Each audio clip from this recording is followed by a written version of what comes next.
Assalamualaikum warahmatullahi wabarakatuh. Baiklah, perkenalkan nama Ibu Mija Siregar dari Institut Pendidikan Tapanuli Selatan. Salam sejahtera untuk Ananda semua. Kita mulai materi kita selanjutnya, yaitu mengenai tentang bagan alir atau flowchart, di mana flowchart adalah diagram alir atau bagan alir atau bagan arus, adalah sebuah jenis diagram yang mewakili algoritma alir kerja atau proses menampilkan langkah-langkah penyelesaian suatu masalah. Selanjutnya, pengelompokan bagan alir dibagi menjadi 3 bagian, yaitu bagan alir sistem, bagan alir dokumen, bagan alir pemrograman. Fungsi bagan alir: yang pertama, untuk menggambarkan; kedua, petunjuk untuk memecahkan masalah; ketiga, pemrograman; keempat, mengkomunikasikan hal-hal yang prosedural; dan yang terakhir, yang kelima, menyederhanakan rangkaian proses. Selanjutnya kita akan mengenal simbol flowchart, di mana simbol flowchart yang pertama, simbol flowchart ini yang pertama ini dinamakan dengan terminator simbol. Terminator simbol, di mana fungsinya yaitu simbol untuk permulaan atau start atau akhir dari suatu kegiatan. Ini dinamakan dengan terminator simbol. Kalau bisa dicatat, Anda semua harus mencatatnya ya. Selanjutnya yang kedua, dalam bentuk panah ini disebut dengan garis alir atau flow line, di mana fungsinya simbol yang digunakan untuk menghubungkan antara simbol satu dengan yang lain.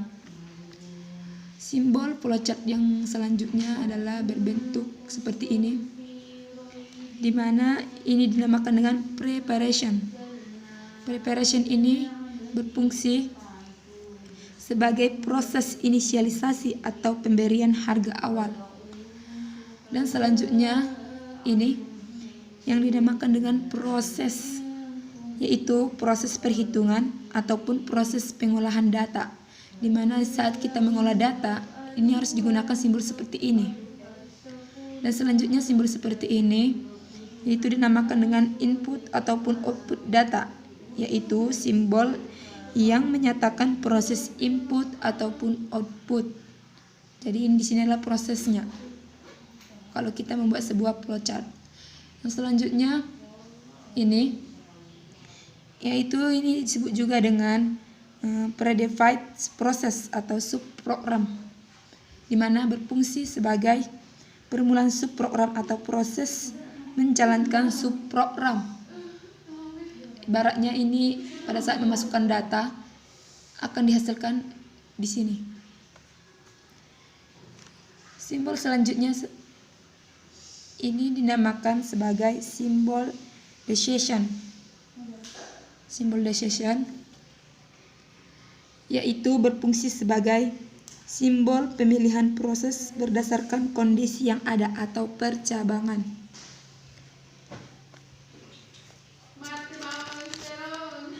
Selanjutnya berbentuk elips dinamakan sebagai on-page connector symbol, yaitu fungsinya simbol untuk keluar masuk atau penyambungan proses dalam lembar atau halaman yang sama. Jadi ini menyambungkan dalam halaman yang sama.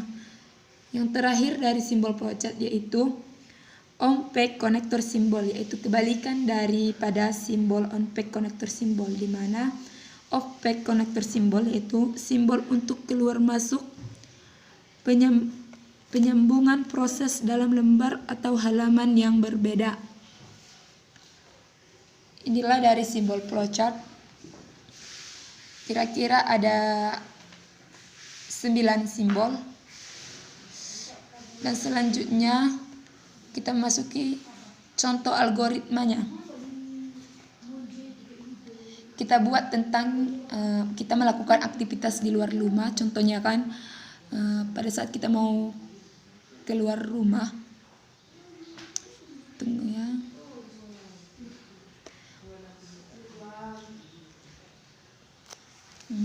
adalah contoh flowchart perlu bawa payung.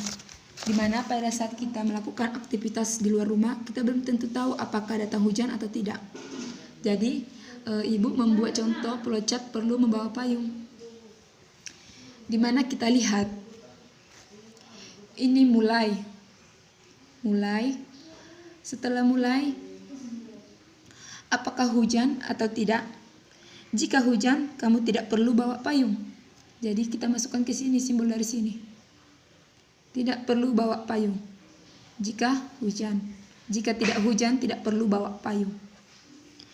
Jika hujan, segera bawa payung, cari payung. Jadi kita masukkan simbol dari ini ke sini. Ini, tanda penghubung yang tadi ke sini. Tetapi jika hujan berarti harus bawa payung. Oke. Selanjutnya, ketika payung sudah ketemu, bawa payungnya. Ini kan mulai jika hujan, ya. Kalau hujan berarti otomatis kita mencari payung. Setelah mencari payung, setelah payung ketemu, dan selanjutnya bawa payungnya. Bawa payungnya masuk ke sini. Dan yang terakhir, jika payung tidak ketemu, pastikan apakah masih hujan atau tidak. Jika tidak hujan, tidak usah perlu bawa payung. Jika hujan, tentu kita harus bawa payung. Mungkin cukup sekianlah dari materi ibu pada kesempatan kali ini. Kurang menjanggalnya, ibu mohon saran dan kritikan. Jika ada yang ingin ditanyakan, silakan ditanyakan langsung.